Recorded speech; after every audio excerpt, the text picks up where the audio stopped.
नमस्कार दोस्तों।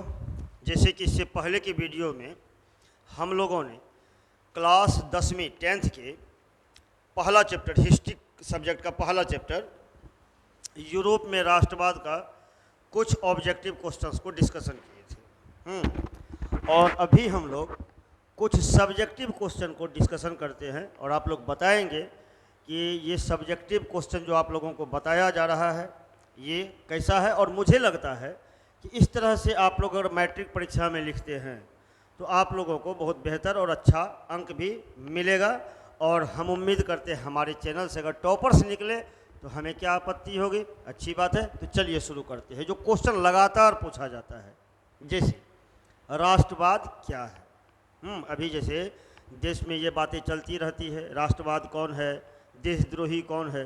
तो आप लोग जानते होंगे कि राष्ट्रवाद का जो उत्पत्ति हुई है वो यूरोप से हुई है। इसीलिए यहाँ क्वेश्चन आता है कि राष्ट्रवाद, तो कहा जाता है कि राष्ट्रवाद किसी विशेष भौगोलिक, सांस्कृतिक या सामाजिक परिवेश में रहने वाले लोगों के बीच व्याप्त एक भावना है जो उनमें परस्पर प्रेम और एकता को स्थापित करती है।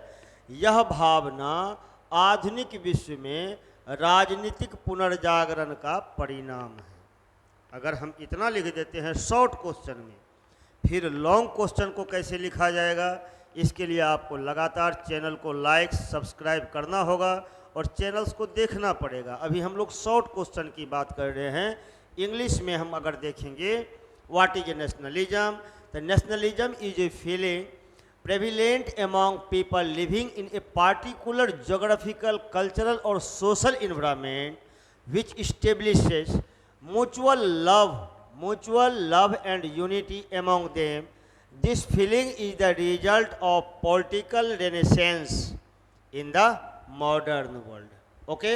अगर इस तरह से हम लोग बराबर इसको प्रैक्टिस में करते हैं, 2 से 3 बार दोहराते हैं और फिर से इसे लिखने की कोशिश करते हैं तो हमारा एक क्वेश्चन बनकर तैयार है, वो है राष्ट्रवाद क्या है। तो चले दूसरा क्वेश्चन की ओर आइए। मेजिनी कौन था? Who was Mazzini? हाँ, मेजिनी इटली में राष्ट्रवादियों के गुप्त संगठन कार्बोनरी का सदस्य था। जहाँ देखिए ऑब्जेक्टिव भी बन जाएगा। वह सेनापति होने के साथ साथ गणतांत्रिक विचारों का समर्थक तथा साहित्यकार भी था। कितना बढ़िया से हर चीज़ को समेटने की कोशिश की गई है। ओके, 1830 में नागरिक आंदोलनों द्वारा उसने उत्तरी और मध्य इटली में एकीकृत गणराज्य स्थापित करने का प्रयास किया, किंतु असफल रहने पर उसे इटली से पलायन करना पड़ा, यानी इटली को छोड़ना पड़ा। 1845 ईस्वी में मेटरनिक के पराजय के बाद मेजिनी पुनः इटली आकर इटली के एकीकरण का प्रयास किया, किंतु इस बार भी वह असफल रहा और उसे फिर से पलायन करना पड़ा, फिर से इटली छोड़ना पड़ा। Mazzini was a member of the sacred group of nationalist in Italy Carbonari. Apart from being a commander, he was also a supporter of Republican ideas and a writer. In 1830, he tried to establish a unified republic in northern and central Italy through civil movement. Okay? But after failing, he had to flee from Italy. Okay? After the defeat of Metternich in 1845, okay, Mazzini again came to Italy and tried to unify Italy, but this time too he failed and had to flee. उसके बाद जो तीसरी दफ़ा यह Italy में आएंगे तो उसके बाद इन्हें पलायन नहीं करना होगा और ये इटली को एकीकृत करके ही मानेंगे। Next question. ठीक, जर्मनी के एकीकरण की बाधाएं क्या थी? जान रहे हैं, जर्मनी और इटली का एकीकरण यूरोप के राष्ट्रवाद का सबसे इम्पोर्टेंट टॉपिक है।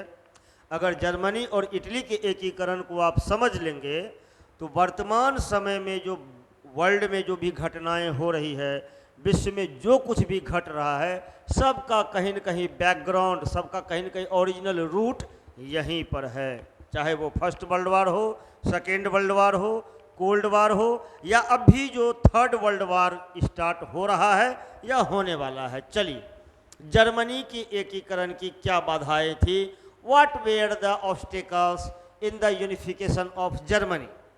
जर्मनी की एकीकरण की प्रमुख बाधाएं। पहली बाधा को चेक करते हैं। पहली तो 300 लगभग छोटे छोटे राज्य, ठीक। दूसरा, इन राज्यों में व्याप्त राजनीतिक, सामाजिक और धार्मिक असमानताएं या विषमताएं। राष्ट्रवाद की भावना का अभाव, क्योंकि सभी अलग अलग छोटे छोटे राज्य में बटे हुए थे। ऑस्ट्रिया का हस्तक्षेप, मेटरनिख किसी को एक नहीं होने देना चाहता था, और मेटरनिख की घनघोर प्रतिक्रियावादी नीति। ऑब्जेक्टिव भी पूछता है कि घनघोर प्रतिक्रियावादी कौन था, तो उसका नाम आएगा Metternich. What were the obstacle in the unification of Germany? The following were the main obstacle in the unification of Germany. First one is about 300 small states. Second one, political, social and religious difference prevailing in these states. Third, lack of feeling of nationalism. Fourth, intervention of Austria. And five, and the major problem, reactionary policy of Metternich. Okay? तो इन सभी कारणों से Germany का एकीकरण नहीं हो पा रहा था। जब ये सभी कारण खत्म हो गया तो जर्मनी का एकीकरण हो गया, और आज जर्मनी यूरोप का एक मजबूत राष्ट्र के रूप में जाना जाता है। ओके, नेक्स्ट और लास्ट क्वेश्चन, चौथा, मेटरनिख युग क्या है? What is the Metternich era?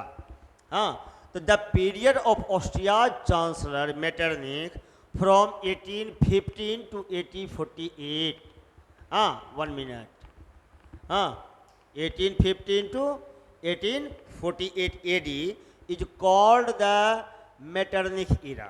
1815 से 1848 तक Metternich believe in autocratic monarchy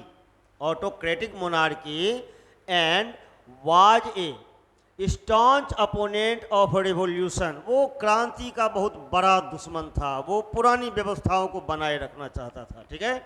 he was a staunch enemy of revolution and a supporter of anti revolutionary sentiments. वो क्रांति के खिलाफ थे मेटरनिख, और वो पुरानी व्यवस्था जो यूरोप में चल रही थी उसी को वह बनाए रखना चाहता था। तो देखते हैं, ऑस्ट्रिया का चांसलर मेटरनिख 1815 से 1848, याद रहना चाहिए। काल को मेटरनिख का युग कहते हैं। मेटरनिख निरंकुश राजतंत्र में विश्वास रखता था और क्रांति का घोर विरोधी था। वह नहीं चाहता था किसी भी तरह का कोई चेंजेज यूरोप में हो, वह एंशियंट सिस्टम को ही फॉलो करना चाहता था और नेपोलियन नई व्यवस्था लाना चाहता था। ओके, इसीलिए दोनों के बीच में क्लैशेस हुए। वह क्रांति का कट्टर शत्रु और क्रांति का विरोधी था, और क्रांतिकारी भावनाओं का, विरोधी भावनाओं का वह समर्थक था। ओके, तो इस तरह से अगर आप लोग ऑब्जेक्टिव और सब्जेक्टिव पर हमारे साथ बने रहते हैं, ये तो अभी हिस्ट्री है, और हमारे पास जो फैकल्टी है वो biology, physics, chemistry, math, English, Sanskrit, Urdu, तो क्यों नहीं इस बार बवाल मचेगा। आ जाइए, मिलते हैं। धन्यवाद।